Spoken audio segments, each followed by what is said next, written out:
আমাদের দেশনেত্রী খালেদা জিয়া, ভারপ্রাপ্ত চেয়ারম্যান তারেক রহমান, 12 তারিখের মধ্যে যে কোনো দিন হয়তো আমাদের শিডিউল ঘোষণা করতে পারে।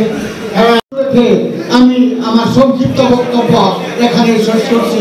আমার একটাই এরপরে আমি আমার কথা শেষ করছি। আল্লাহ হাফেজ। বাংলাদেশ জাতীয়তাবাদী দল জিন্দাবাদ। আব্দুল গফুর বাবুল। বিসমিল্লাহির রহমানির রহিম। আজকে এই মহতি অনুষ্ঠানের অনেক লাঞ্ছনা বঞ্চনা সহ্য করে পুরো ঘরবারগায় নির্বাচন করেছেন এই আওয়ামী লীগের একটা ক্লান্তি লগ্নে।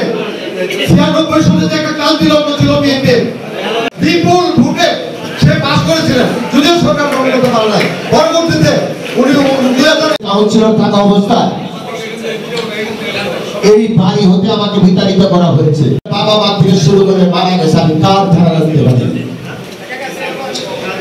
এসেছিল এই বাড়িতে শেখ হাসিনা শেখ মুজিবের ছবি জোরপূর্বক টাঙায় রাখছিল।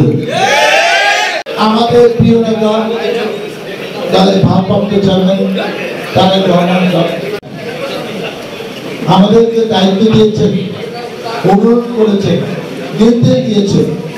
সকল ধরনের সহযোগিতা করেছেন। আজকে তার বাবা মার হাতে খোরশেদ আলম সাহেবের পক্ষ থেকে 1 লক্ষ টাকা সহযোগিতা দেওয়া হচ্ছে। 1 লক্ষ টাকা আলেয়া বেগম আমাদের বাবু ভাইয়ের জন্য দোয়া করবেন, আমাদের খোরশেদ আলমের জন্য সকালে দোয়া করবেন। আমাদের ডাক্তার দেওয়ান মোহাম্মদ বাবু ভাইয়ের পক্ষ থেকে, মোহাম্মদ খোরশেদ আলমের পক্ষ থেকে, আমাদের দেশটা তারেক রহমানের পক্ষ থেকে আজকে আমাদের এই সহযোগিতা চালকদের অহংকার তারেক রহমানের পক্ষ থেকে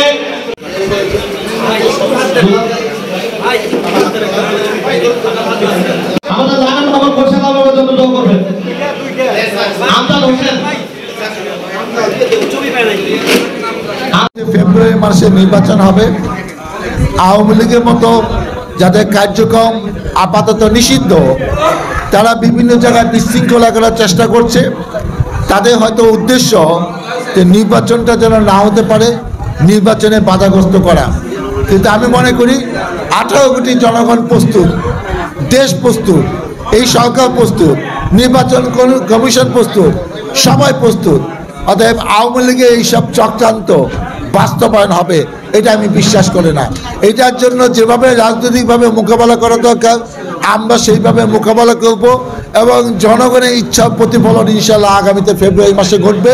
দেশে একটি গ্রহণযোগ্য, সুষ্ঠু, স্বচ্ছ, অংশগ্রহণমূলক নির্বাচন ইনশাআল্লাহ ফেব্রুয়ারিতে হবে, এতে কোনো সন্দেহ নাই।